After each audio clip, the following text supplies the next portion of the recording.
Admiral Jacob Kane sat in his quarters aboard the USS Endeavour, reviewing casualty reports from Earth that still made his chest tight with grief. Even 3 months after the attack ended, because 15 million dead was not just a number, but 15 million individual lives with families and dreams and futures that would never happen. His aide commander Greg Foster entered carrying the latest intelligence reports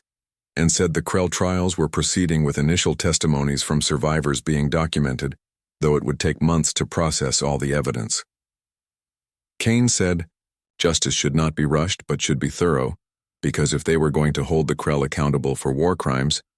then the process had to be done properly with full documentation and fair proceedings, even for those who deserved no fairness. Foster asked about fleet reorganization, and Kane said the 3rd, 7th, and 9th fleets would remain on station in former Krell territory until transitions were complete, while remaining fleets rotated home for refit and crew rotation, maintaining readiness across all groups. Foster hesitated and then said there were rumors that some council members were quietly approaching humanity about mutual defense pacts because they saw what happened to the Krell and wanted that same protection for themselves. Kane leaned back and told Foster to inform those members that humanity would consider requests in context of council reform proposal. And if they supported real change, then humanity would support them. But humans were not mercenaries to be hired. He said humanity was not building an empire that collected vassals, but was one civilization among many trying to build something better than what came before. Foster asked if Kane thought the council would accept the reforms, and Kane was quiet for a moment, considering the question carefully. He said some would accept and others would resist, but the galaxy had changed whether anyone wanted it to or not, because humanity had proven technological and tactical superiority could overcome numerical advantage. Kane explained other civilizations would study what humanity did and try to replicate it, and an arms race was coming whether anyone wanted it, and the only question was whether the council could adapt fast enough to channel competition into something productive rather than destructive. He stood and moved to his observation window where Earth was visible in the distance as a blue-green jewel, slowly healing from its wounds. Those scars would remain for generations. Kane said quietly, "They fought this war because they had no choice. But wars were easy and building peace was harder, and that was the real challenge ahead." He explained the challenge was not defeating enemies, but creating a system where enemies never became existential threats, and civilizations could disagree without genocide, and the strong protected the weak because it was right, not because it served their interests. Commander Foster asked if it could be done, and Kane smiled slightly and said he did not know, but humanity survived, because they never accepted defeat easily, and they insisted on building better futures even when the present seemed impossible. He said they would try, and if they failed they would try again because that was what humans did and who they were. Behind him through the window a human patrol cruiser glided past on routine patrol, protecting the council station and protecting the council that had failed them, because that too was who they were as humans who believed civilization was worth preserving, even when it disappointed them. Back on the council station, Claire Hoffman met with a delegation of representatives from smaller member states who had requested the private meeting. Ambassador Thyra spoke for the group and said their governments had reviewed humanity's proposal and wanted to support it, but they were concerned about larger powers blocking the reforms. Claire listened carefully and said she understood their concern, but the larger powers would eventually see that change was inevitable because the alternative was facing future threats alone without human cooperation. She explained humanity had proven they could protect their interests independently, but they preferred working within a reformed council structure, because cooperation made everyone stronger. The smaller delegations asked what would happen if the reforms failed to pass, and Claire was honest and said humanity would still honor their commitments to friends and allies, but would operate outside formal council authority when necessary. Thyra said that sounded like the council would split into those who worked with humanity and those who clung to old systems, and Claire nodded and said essentially, yes, that was what would happen unless everyone chose to adapt together. She made clear humanity was not trying to divide the council, but would not sacrifice effective action for the sake of unity with those who refused to change. The meeting ended with promises of support from the smaller states who understood that humanity offered protection they could never achieve alone, and reform they had wanted for centuries, but lacked power to force. Weeks passed and debate continued. In the council chambers, with some members supporting reform and others resisting change with predictable arguments about tradition and sovereignty and careful balance, Chairman Vorn found himself caught between factions unable to maintain the neutral position he had held for decades, because neutrality was no longer possible in a galaxy where humanity had demonstrated the cost of inaction. Slowly, the tide turned. As member after member calculated their interests and realized opposing humanity gained nothing, while supporting reform might create the security they had always lacked. The final vote came on a cold morning in council time, when representatives gathered to decide whether to adopt the charter amendments and create the coalition force. Zekthor cast his vote in favor, and watched the count climb higher as others followed until the threshold was reached, and the reforms passed by a margin larger than anyone expected. Claire stood at the human delegation platform and thanked the council for their wisdom and courage in choosing change, and promised humanity would honor its commitments to make the coalition force effective and accountable.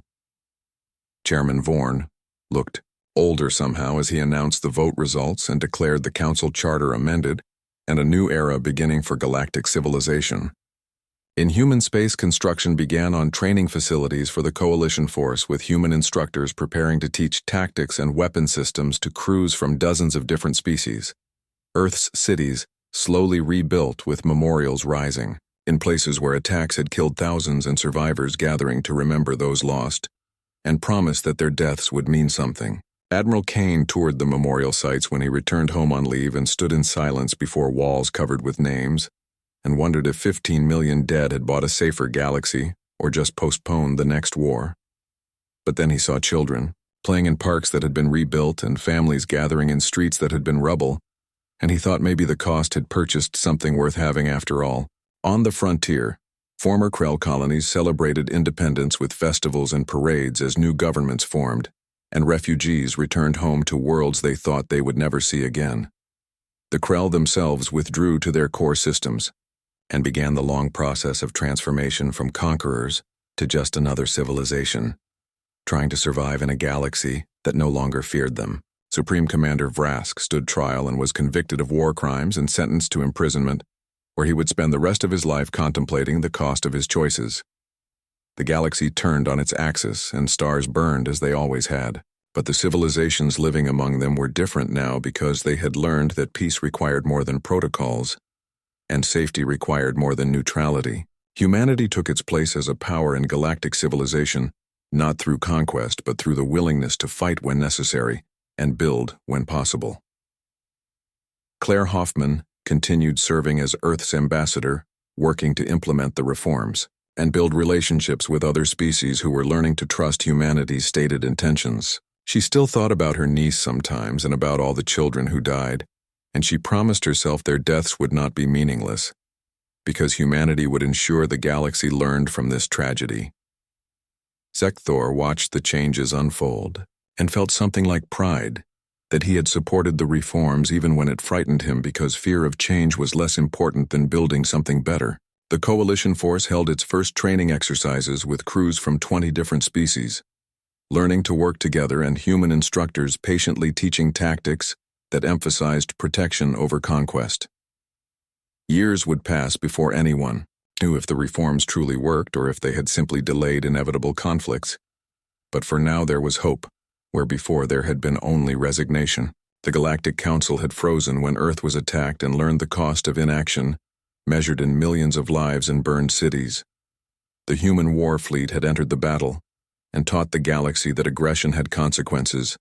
and the era of easy conquest was over. Now humanity offered the Council a chance to become what it should have been all along, as a force for genuine peace backed by real power to prevent atrocities. Whether that offer would create lasting change or temporary stability remained to be seen, but the galaxy would never be quite the same again, because humanity had proven that newcomers could change the rules, and civilization could adapt or die. Admiral Kane stood on Earth looking you. 3 months had passed since the Krell surrender, and the Galactic Council chambers were filled again for an emergency assembly. But the atmosphere was completely different now, with tension hanging in the air like electricity before a storm. Zekthor watched Ambassador Claire Hoffman take her position at the human delegation platform and noticed she looked different with a hardness in her eyes that had not existed before Earth burned, and he knew she had lost her niece in the attack, a 12-year-old child killed when a Krell missile struck her school. Chairman Vorn called the assembly to order and announced they were gathered to address reorganization of occupied Krell territories and discuss broader implications of recent events, and he asked Claire to present humanity's proposal for administration of former Krell space. Claire activated a holographic display showing a map of 43 star systems marked with different colors, indicating proposed administrative structures, and she began explaining humanity's plan in a clear, professional voice. She said all systems, conquered by the Krell within the past 50 years, would be granted immediate independence with their governments in exile restored, and council oversight ensuring stable transitions. Systems absorbed longer ago where original populations had been substantially altered or eliminated would be placed under temporary council administration until viable local governments could be established. Ambassador Cyril asked about the Krell core worlds, and Claire said the Krell would retain their original 5 systems, but their military would be reduced to planetary defense forces only with no vessels capable of interstellar offensive operations. She explained a monitoring station jointly operated by council members would be established to ensure compliance, and Krell leadership currently standing trial would be held accountable for war crimes with appropriate sentences if convicted. Zekthor reflected that this was an extraordinarily restrained proposal, because humanity could have claimed those systems for themselves, or demanded territory and resources beyond what any civilization could pay, but instead, they were offering to help rebuild the regions the Krell had destroyed. Claire said there was a second part to the proposal, and her tone shifted as she formally requested a restructuring of the Galactic Council Charter. The chamber erupted in surprised murmurs, and Chairman Vorn raised his hand for silence and asked Claire to explain what she meant. Claire stated bluntly that the current council system had proven inadequate because it was reactive rather than proactive and prioritized process over results, and had repeatedly failed to prevent aggressive wars or protect vulnerable populations. She proposed amendments to the charter that would create rapid response capability and allow intervention in clear cases of genocide or systematic oppression, and establish mechanisms for enforcing council decisions. Chairman Vorn said carefully that Claire was proposing a council military force, and his voice carried weight that made it clear this was a significant and potentially dangerous idea. Claire corrected him and said humanity proposed a coalition force with voluntary contributions from member states operating under council authority, with strict oversight designed not to conquer or control, but to protect. She said the goal was ensuring what happened to the Centauria would never happen again and giving teeth to council principles, so they meant something beyond empty words and diplomatic gestures. Ambassador Thera asked who would command such a force, and Claire said a rotating command structure with 6-month terms and commanders drawn from different member states, so no single power would control it, but it would exist and be capable of acting when action was necessary. Cyril asked skeptically whether humanity would volunteer ships for this force, and Claire confirmed they would, along with funding and training resources and technology sharing, but they would not dominate it, because the goal was not human supremacy, but a council that could fulfill its actual purpose. Zekthor accessed his voting panel and reviewed the full proposal, which was comprehensive and carefully balanced, and addressed many systemic failures that had allowed the Krell to operate with impunity for decades. He realized this represented a fundamental shift in galactic politics that would make the Council more powerful, but also more accountable, and force member states to take responsibility for maintaining order instead of hiding behind neutrality. Chairman Vorn announced the human proposal would require extensive debate, because this was not a decision to be made hastily, and Claire agreed, but said while the Council debated, humanity would continue operating independently. She said humanity would protect their interests and those of their allies, and respond to threats as they saw fit, and they would prefer to do so within a functional council framework, but they would not allow protocol to prevent action when action was necessary. The message was clear that humanity would no longer be constrained by council paralysis, and would act with or without permission, and other members could either work with them to create a better system or watch as humanity became a power unto itself. The vote on whether to begin formal debate came quickly, and Zekthor voted in favor, as did Thyra, while Cyril abstained, but enough members voted yes that the process would begin. After the session ended, Zekthor found Claire in one of the observation lounges standing before massive windows looking out at stars beyond. He asked quietly if he could join her, and she glanced at him and nodded. So they stood in silence for a moment before Zekthor said she had frightened the council today. He explained the proposal itself was reasonable, but implications terrified them because humanity had proven more powerful than anyone suspected, and now proposed sharing that power, and everyone wondered what humans truly wanted. Claire smiled sadly and said they wanted to go home and rebuild their cities and mourn their dead, and they wanted their children to grow up in a galaxy where aggressive wars were stopped before they burned worlds. She said humanity did not want empire and never had wanted it, and Zekthor asked why they had hidden their capabilities and pretended to be weak when first joining the council. Claire replied they had hoped they would never need military strength, and hoped the council would be what it claimed to be as a force for peace and cooperation, and they hoped by joining civilization, they could avoid becoming conquerors or victims. She said humanity prepared for the possibility they were wrong, and turned to face Zekthor fully,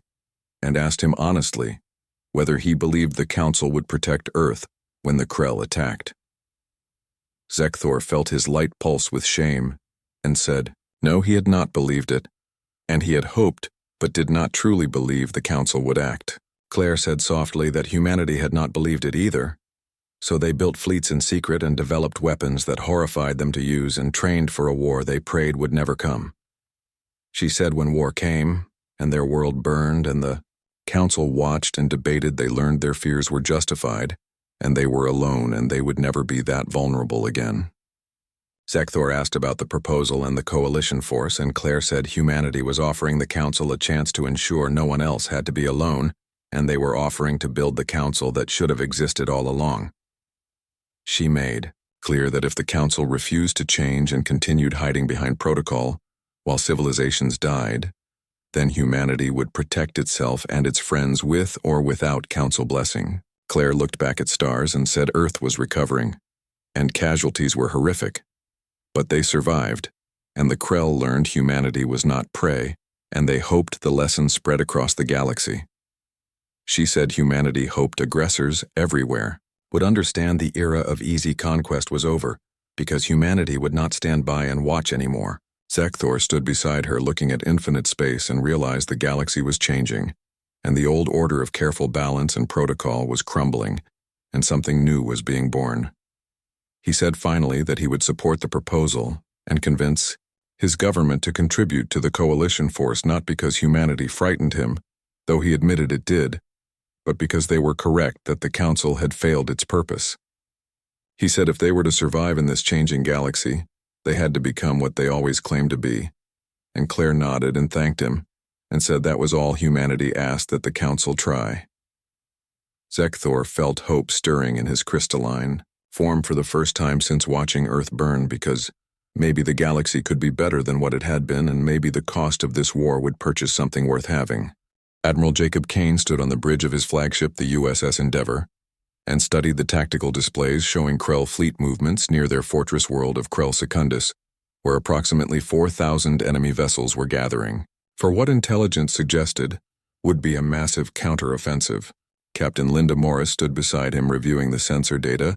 and said the Krell were planning to strike at Earth again, hoping to prove they could hurt humanity badly enough to force negotiations and end the war on terms more favorable than total surrender. Kane watched the Krell formations assembling with practiced eyes that had seen combat across dozens of star systems, and he said quietly that the Krell still did not understand this was not a negotiation, because wars only ended two ways, with victory or unconditional surrender. A communication request appeared from Krell Dominion Command Frequency, and Kane accepted it, curious to hear what the enemy leadership would say, now that they were clearly losing the war on every front. The face that appeared belonged to Supreme Commander Vrask, who was the military leader of the entire Krell Dominion, and his scaled features showed an expression that might have been anger or possibly respect, though with Krell, it was always hard to tell. Vrask spoke in his deep rumbling voice and said the humans had proven more capable than Krell intelligence had suggested, and they had cost the Dominion greatly. But Kane had to know he could not win, because the Krell were the dominant military power in the sector, and had crushed 50 civilizations. Kane allowed himself a slight smile, and thanked Vrask for the warning, but said he should know that the Krell fleet gathering at Krell Secundus was being monitored, and their counter-offensive plans were already anticipated and understood. Vrask's eyes narrowed, and he asked how the humans were monitoring Krell communications, which were supposed to be encrypted with unbreakable codes developed over centuries.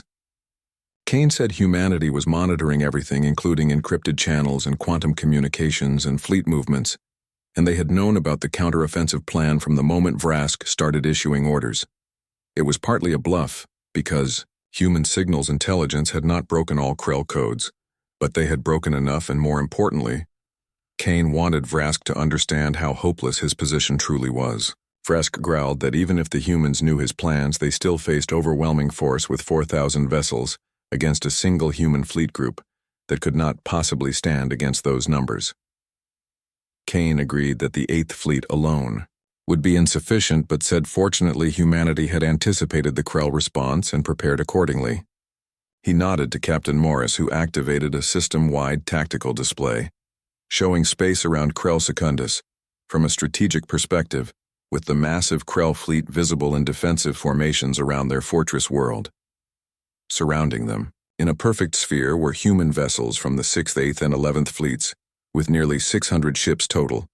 but each one worth dozens of Krell equivalents in firepower and survivability. Vrask's expression shifted to unmistakable shock, and he said it was impossible because Krell intelligence had tracked human fleet positions, and the 6th Fleet was near Earth, while the 11th was at the frontier. Kane said yes, they were there 3 days ago, but human jump technology allowed redeployment of entire fleets across hundreds of light years in hours, and Krell intelligence was based on assumptions about mobility that no longer applied. The tactical display updated again, showing human vessels appearing throughout Krell space with smaller strike forces, targeting logistics hubs and communication stations, and supply depots in simultaneous attacks across 40 systems. Kane spoke calmly and said Vrask was surrounded and his supply lines were being severed, and his communication networks were compromised, and his assembled fleet was trapped, and he had one opportunity to save his civilization. He told Vrask to order his forces to stand down and agree to human terms, or, in 30 minutes, they would demonstrate exactly why humanity had not joined the Galactic Council as supplicants seeking protection, but as peers choosing to participate in civilization rather than dominate it. Vrask was silent for a long moment, and Kane could almost see the calculations happening behind those reptilian eyes as the Krell commander weighed pride against survival and realized his position was completely untenable. Finally, Vrask asked what the terms were, and Kane transmitted a document listing complete military stand-down within 6 hours, and all vessels returning to designated Krell core worlds, and immediate cessation of offensive operations. The terms also included release of all prisoners and enslaved populations, and dismantling of military installations in occupied territories, and most importantly, surrender of high command to face justice for war crimes. Vrask protested that these terms would leave the Krell defenseless, but Kane corrected him and said they would be permitted defensive forces sufficient to protect core systems, but their era of conquest was over, and the Dominion would survive or die based on their choice. Kane terminated the connection and turned to Captain Morris, who reported that weapons were activating across the Krell fleet as they powered up for battle. Kane nodded slowly and said they needed to try because pride demanded it, and he ordered all ships to condition red and weapons free, and the human fleet shifted into combat formations with energy signatures spiking across hundreds of vessels. The Krell fleet began its advance with 4,000 ships moving as one massive wave of destruction, using the same tactic they had employed to conquer dozens of worlds through overwhelming force applied without hesitation or mercy. They lasted exactly 42 seconds before the humans opened fire. The battle lasted 8 minutes total, and human weapons technology proved so superior that Krell shields might as well have been non-existent, and human point defense was so effective that Krell return fire achieved less than 2% hit rates. Human tactics were so refined that the Krell formation collapsed under precisely targeted strikes, eliminating command vessels and coordination nodes until the entire enemy fleet was chaos and confusion. After 8 minutes, 2,000 Krell vessels were destroyed, and another 1,000 were disabled and venting atmosphere, and the remaining 1,000 had powered down weapons and were broadcasting surrender signals. Kane watched the tactical display with no satisfaction, because this was not glorious but necessary, and there was no pride in slaughter, even justified slaughter. He ordered ceasefire and dispatched recovery teams for survivors with medical assistance, for wounded following standard prisoner protocols because humans would not become monsters even when fighting monsters. Captain Morris reported a transmission from Supreme Commander Vrask, whose flagship was among the disabled vessels requesting permission to speak. Vrask appeared on screen again with his uniform torn, and blood on his scaled face and smoke filling his damaged bridge behind him, and he said quietly that humanity had won and the Dominion surrendered and accepted all terms. Kane nodded and told him to transmit stand-down orders to all Krell forces, and said representatives from the Galactic Council would arrive within 24 hours to oversee the transition, and Vrask would be taken into custody to await trial. Vrask said he understood, and then asked if the humans would have been merciful had the Krell surrendered immediately.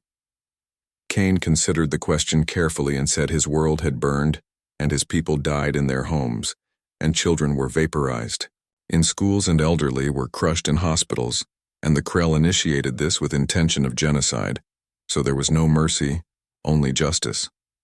He told Vrask he would face trial and if found guilty would be punished, but he would have a trial, which was more than the Krell had offered any of their victims. Vrask said quietly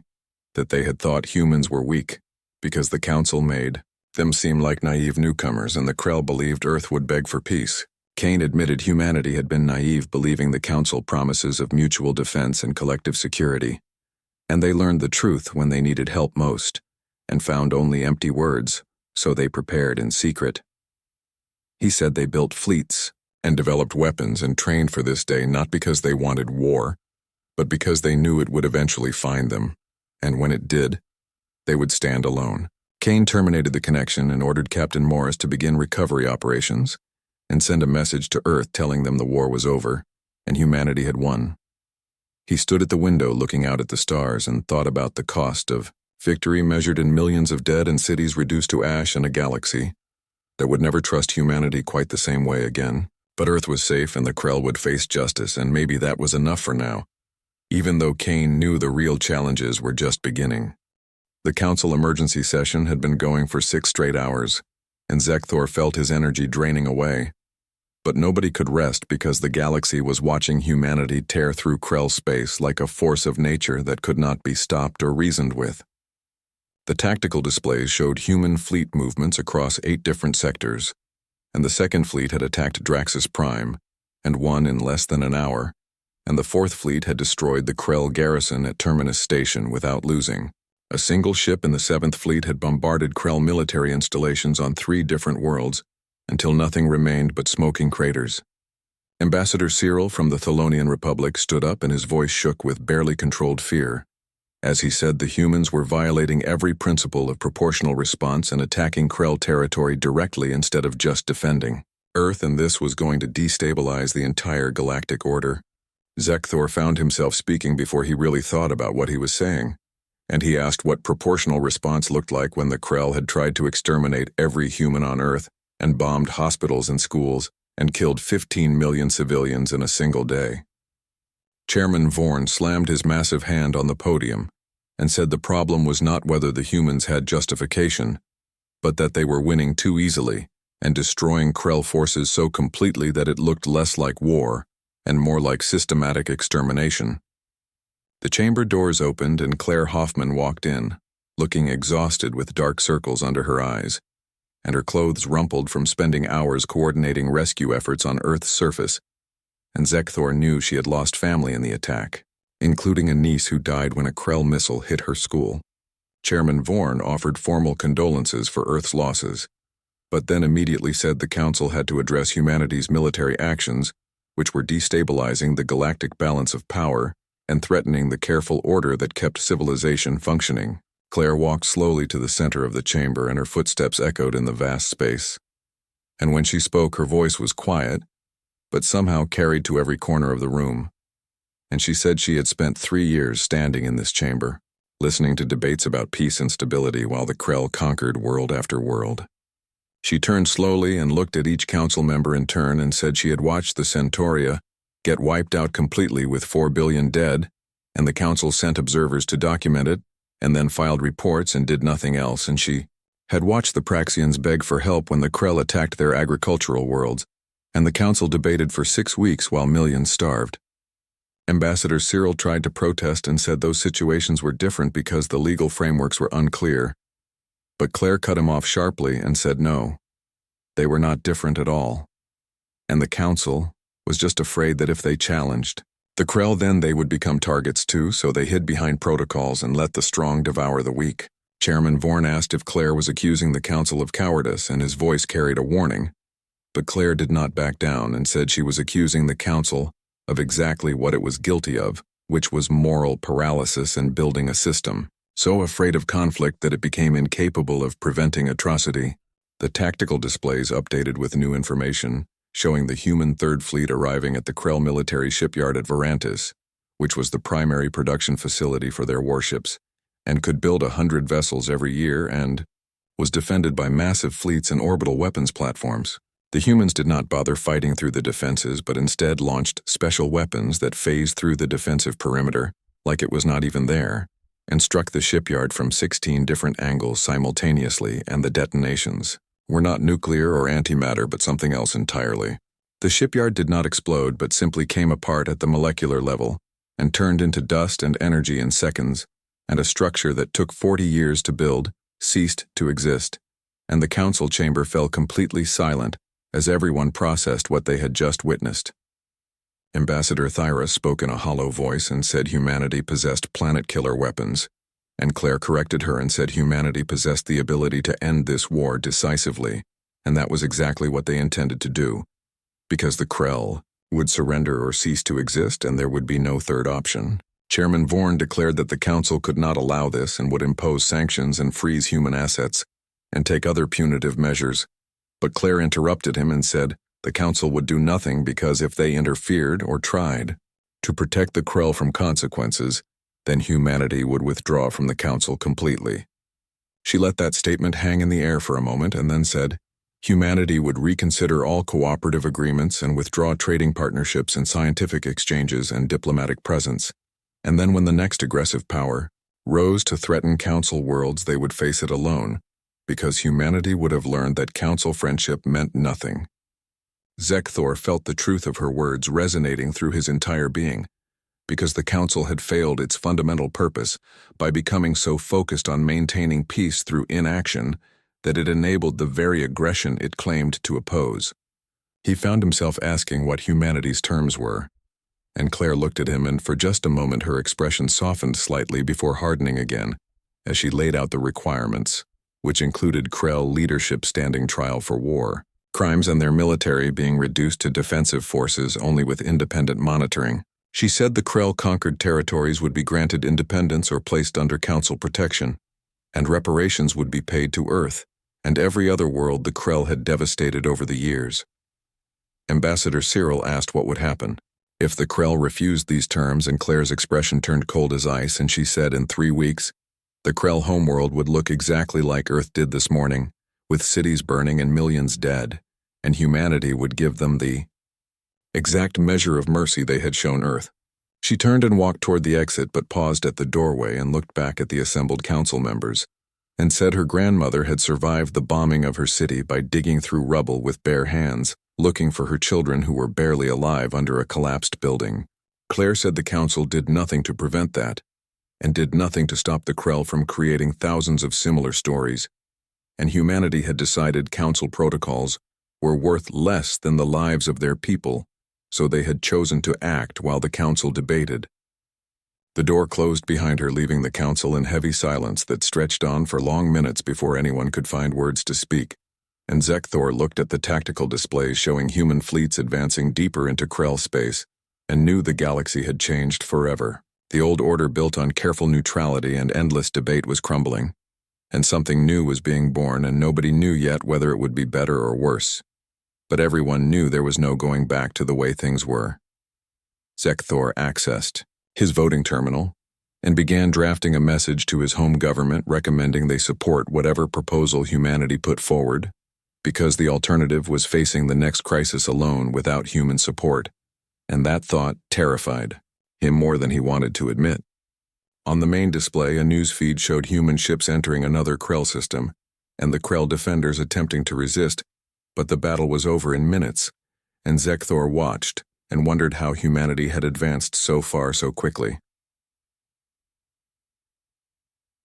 Answer came from the intelligence analysts who had been studying human technology, and they reported that humanity had not actually advanced quickly at all, but had been developing these weapons for decades in secret while showing the Council only their civilian technology. They had joined the Council knowing full well they might need to fight alone someday, and they had prepared for that day with the kind of thorough planning and determination that now made perfect sense given human history. Zekthor pulled up human historical records and read about their wars and conflicts and how they had developed weapons of terrifying power throughout their evolution, and how they had nearly destroyed themselves multiple times, but always pulled back from the brink. They were a species that understood violence at a fundamental level and had learned to channel it with precision and restraint when necessary, but unleash it with devastating effect when survival demanded it. And now the galaxy was learning what happened when you pushed humans past the point of restraint. The Krell had made the mistake of thinking humanity was weak because they were new to galactic civilization, but the Krell were learning the hard way that being new did not mean being helpless, and being polite did not mean being incapable of extreme violence when provoked. Zekthor closed the historical files and looked at the live tactical feed showing human fleets methodically dismantling Krell military infrastructure across 40 systems, and he felt something like respect mixed with fear because humanity was proving itself to be exactly what the galaxy needed and exactly what everyone feared. The Galactic Council chamber floated in the darkness between stars like a massive crystal palace, where representatives from hundreds of worlds gathered to discuss peace and trade and the future of civilization itself. But today, nobody was talking about peace because everyone was watching Earth burn on the giant screens that covered the walls. Ambassador Zekthor leaned forward in his seat, and his crystalline body reflected the orange glow of burning cities far below on the human homeworld, and he felt something cold settle in his chest, because this was not supposed to happen in Council, space where laws protected member worlds from exactly this kind of attack. But the Krell ships kept firing their weapons into the planet anyway, and massive beams of red energy carved trenches across continents and turned forests into ash and cities into molten glass. The humans had joined the Council only 3 years ago after they discovered how to travel faster than light, and they had been so eager to learn and so polite in all the diplomatic meetings, and their ambassador Claire Hoffman had shown Zekthor pictures of her homeworld with its blue oceans and green mountains, and now he watched those same oceans boil under Krell bombardment and wondered if Claire was still alive down there somewhere. The Krell Dominion had conquered 40 star systems in the last 10 years, and the Council had watched every single conquest happen because the rules said they could not interfere in what they called bilateral conflicts between individual members, and nobody wanted to break those rules because breaking them might upset the careful balance of power that kept the galaxy from falling into total war. Ambassador Thyra clicked her mandibles in distress, and her insect body trembled as she watched another Krell ship fire into what looked like a major human city, and the explosion vaporized several square kilometers in an instant. And she turned to Chairman Vorn, who sat at the central podium like a mountain of gray flesh, and said they had to do something right now before every human on that planet died. Chairman Vorn spoke in his deep rumbling voice that carried across the entire chamber, and said the protocols were clear, and the Council could not intervene militarily in disputes between member states, even if those disputes involved massive civilian casualties, because if they started making exceptions, then the entire framework of galactic law would collapse and chaos would follow. Zekthor wanted to argue, but he knew Vorn was right according to the letter of the law, even if it felt completely wrong according to everything the Council claimed to believe in about protecting the innocent and maintaining justice. And he looked around at the other ambassadors and saw the same conflict on their faces because they all knew they were watching something terrible happen and doing nothing to stop it. The screens showed Krell soldiers landing in human cities and marching through streets firing at anything that moved, and buildings collapsed, and people ran screaming, and Zekthor had to look away because he could not watch anymore, but the sounds still echoed through the chamber, and there was no escape from what was happening. Then something changed on the main display, where a Krell commander appeared looking confused or maybe frightened, though it was hard to read Krell expressions, and he was shouting something about unknown vessels appearing in the system and massive energy signatures that did not match any human ships in their intelligence files. And then his transmission cut to static and went dark. The council chamber erupted in confused voices all talking at once, and Chairman Vorn called for silence. But nobody was listening because the tactical displays were lighting up with new contacts, and something impossible was happening in Earth orbit. Space itself seemed to tear open as glowing blue portals materialized around the planet, and through those portals came ships that made every ambassador in the chamber fall silent, because these were not the small defensive vessels that humanity had registered with the Council when they joined, but enormous warships bristling with weapons that looked like they could crack planets in half. Hundreds of ships poured through the portals, and they moved with perfect precision like a single organism, and they arranged themselves into battle formations that surrounded the Krell invasion fleet completely, and the largest human vessel was 5 kilometers long and covered in weapon systems that made Krell dreadnoughts look like toys by comparison. A transmission came through on all council frequencies, and a human face appeared on every screen in the chamber, and he was older with gray hair and cold eyes that held no mercy or forgiveness, and he spoke in a calm voice that somehow made the words even more frightening. The man identified himself as Admiral Jacob Kane of the Earth Defense Force commanding the 1st Expeditionary Fleet, and he said the Krell had committed an act of war against humanity, and Earth was now responding with appropriate force, and his face showed no emotion at all as he said these words like he was reading a weather report, instead of declaring war. Chairman Vorn tried to speak and started to say something about Earth's registered military capacity, being only 20 ships according to their official submissions. But Admiral Kane interrupted him and said that what the Council had seen was humanity's diplomatic fleet, and what they were seeing now was the real military that had been kept classified. The Krell fleet began to turn away from Earth and orient toward these new human ships, and one of their dreadnoughts fired its main weapon at the nearest human vessel, and a beam of red energy that could split a moon in half struck the human ships, shields which flared bright blue and held without even flickering, and the human ship did not slow down or change course at all. Admiral Kane continued speaking in that same cold, calm voice and said, humanity had spent 3 years listening and learning in the council chambers and watching the Krell conquer world after world, while the council debated protocols and balanced interests and did nothing to stop the killing, and humanity had known this day would come, when they would be tested, and the council would fail them, just like it had failed everyone else. The human fleet opened fire, and the weapons they used made every military expert in the council chamber gasp, because this was technology that should not exist in a species that had only achieved faster than light travel a few decades ago, but there it was destroying Krell ships like they were made of paper. Streams of energy tore through Krell shields as if they were not even there, and missiles appeared inside enemy ships without crossing the space between, and exploded from within, and railguns fired metal slugs so fast they punched through 3 ships at once before finally stopping. In 30 seconds, the Krell lost a third of their invasion fleet, and the survivors started trying to retreat, but the human ships pursued them, and not one Krell vessel escaped because the humans had some kind of technology that stopped ships from jumping to faster than light speeds. Zekthor accessed the tactical data and saw numbers that made no sense because each human heavy cruiser was outputting more destructive power than an entire Vraxian battle group,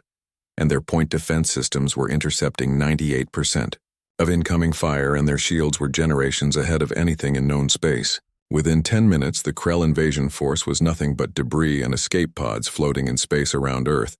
and Admiral Kane's face remained on every screen as he stated formally that the Krell Dominion had committed genocide against human populations, with preliminary estimates of 15 million civilian casualties, and humanity was invoking Article 7 of the Galactic Charter, which meant this was now a recognized state of war. Chairman Vorn tried to protest and said Article 7 was only for defensive conflicts, but Kane interrupted again and said, Defending Earth did not end the state of war, and not until the Krell paid reparations and faced justice for what they had done would humanity consider peace. The tactical display changed to show a star map with red markers appearing across Krell space, and each marker represented a human fleet group, and there were 12 of them, and they were all moving toward Krell territory. Admiral Kane looked directly into the camera and said the Second Battle of Sol was over, but the war was just beginning, and then his face disappeared from the screens, leaving the council chamber in shocked silence as everyone tried to process what they had just witnessed. Humanity had hidden an entire military from the council and built weapons that surpassed anything known to galactic civilization, and now they were taking that military deep into Krell space to wage a war that the council could not stop, even if they wanted to, because the humans clearly did not care about council approval anymore.